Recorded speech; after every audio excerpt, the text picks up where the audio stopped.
fundamental. Vamos a tratar un tema muy interesante llamado la teoría del deber ético, subjetivismo.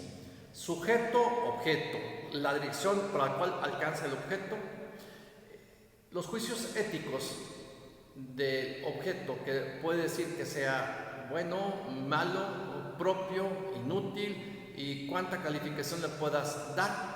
Para el subjetivismo eso no es relevante, la realidad de las cosas, sino la realidad del sujeto, porque el sujeto es el que interpreta, el sujeto es el que se acerca con sus acciones, es el que se acerca hacia las personas. El sujeto es el que siente, se emociona, vive. Por eso el subjetivismo hoy en la actualidad está infiltrado y no hay propiamente un grupo de autores filosóficos que diga esta es una escuela, así se enseña y así se hace la prolongación en el tiempo futuro, sino son brotes que se tienen en algunos autores. Por ejemplo, como primer brote tenemos el pensamiento postmoderno.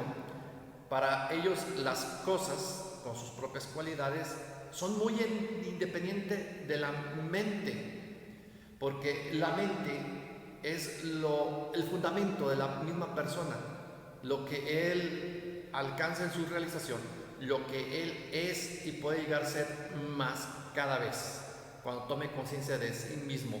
Pero las cosas no tienen una influencia sobre el sujeto, es el mismo sujeto que hace su propio movimiento. ¿Por qué se plantea el pensamiento postmoderno de esa manera? Por el tiempo de las guerras. Allí sí podrá haber normas muy éticas, pero a ver quién las respeta. Y hay pasiones, hay ideologías que imperan y que dice, pues las normas muy lógicas, pero tiene que ver que el sujeto, el involucrado, el que tome conciencia, por eso parte de allí y se queda allí el subjetivismo. Otros autores. Hobbes dice, el objeto del deseo es bueno, el objeto de la aversión es malo, objeto de desprecio es vil, pero todos los objetos en común alcanza el hombre, porque el hombre es el que se comunica, el que se confronta, el que participa en común. Dice, entonces, para Hobbes es alcanzar al hombre, pero también cómo lo está definiendo. Para él, la necesidad más importante para el hombre es sobrevivir. Entras en un mundo caótico, en una lucha campal, y lo que buscas es sobrevivir, tener tu lugar y que te respeten. Pero también tiene como necesidad el placer, el estar a gusto, el estar contento. Dice, y otros intereses que tiene el hombre, dice, está vetado. Dice, así como la piedra le está vetado levitar, no puede suspenderse en el espacio, tiene un peso y cae. Así también está vetado otras cosas, porque son ilusorias, porque si no pone atención en el placer o en el sobrevivir a través de acuerdos y contratos, se lo traga la misma sociedad. Por eso las normas para el hombre siempre deben de tener como medidas o contenido la misma seguridad. David Hume él pone un ejemplo en el caso de un asesinato. Dice, ¿qué hizo y cuál es la sentencia? Dice, el juicio moral no está en la acción que hizo en el hombre. Dice, no está en la acción, dice, sino en el pecho, es decir, sobre la misma persona, porque hay todo un mundo que lo motivó para hacerlo. Dice, la conducta del ser humano, la persona, cuál es su historia que lo antecede, la influencia que tuvo en el mundo, pero reconoce que hay una apertura hacia el otro y él le llama simpatía, porque el otro te sientes atraído porque resulta un héroe o porque está en desgracia y va desarrollando una simpatía, pero esa simpatía que se hace poner en el calzado de la otra persona, pero es el mismo sujeto. Sí permite ciertas relaciones y comunión, David Hume, en su postura pragmática, pero le hace a través de esta emoción, la simpatía. Para esta segunda parte, la primera eran como ciertos brotes. Ahora vamos ya a hablar en el campo del subjetivismo, y para ellos tenemos una línea de reflexión sobre el emotivismo no cognitivo. El emotivismo, el sujeto en sí mismo. Como parte de esta variante, considera muy importante más bien el lenguaje moral, pero como expresión de un deseo, de un sentimiento de uno mismo, pero no hay una calificación objetiva, porque se cae, no se sostiene. El que se sostiene es el sujeto. Dice, pero no, un argumento que sea una verdad creíble y aceptable, más bien es un lenguaje que expresa un deseo donde recae en ti un provecho. Estamos en el campo del subjetivismo. Veamos ya otros autores.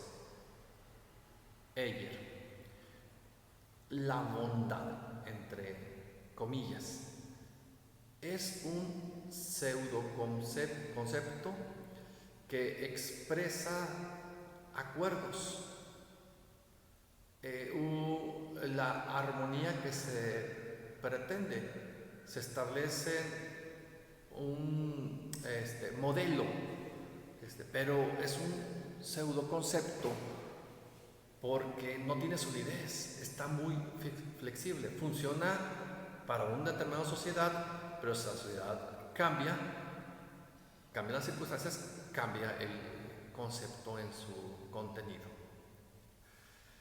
Stevenson, también en ese lenguaje de moral, que lo considera hacia los otros, siempre hablan de la moral, de la ética. Para Stevenson, dice que es una forma de manipulación porque lo que pretendes es cambiar la actitud de alguien y haces que la norma sea obedecida, sino sancionada. Es preferible que sea aceptada, o sea, a voluntad, pero para que eso surja, utilizas un lenguaje ético que tiene como forma la manipulación.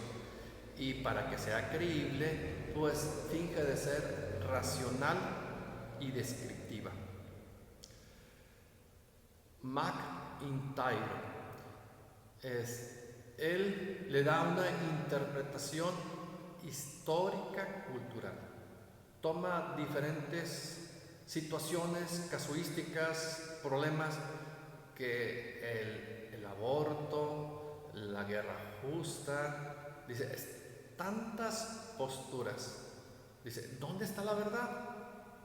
Porque surge un grupo, surge otro grupo, y de un país a otro país, y las leyes las voltean por un lado y por el otro.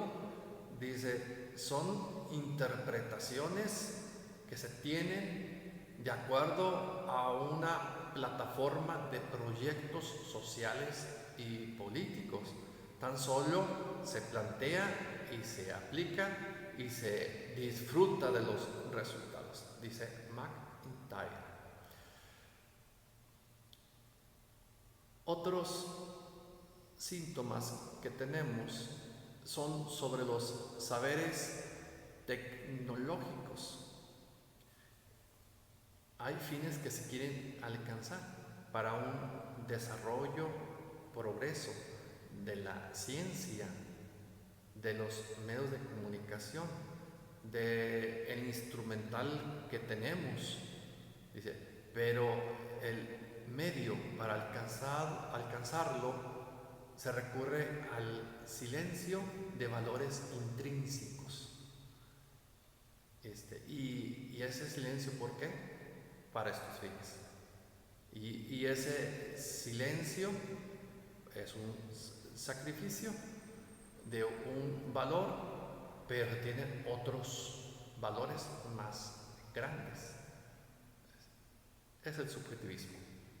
Es esas emociones, el lenguaje ético, es en sí mismo, va carburando su estilo de vida, pero siempre va a recaer en la persona, en sus convicciones, pero el contenido que él mismo le está agregando para tomar decisiones.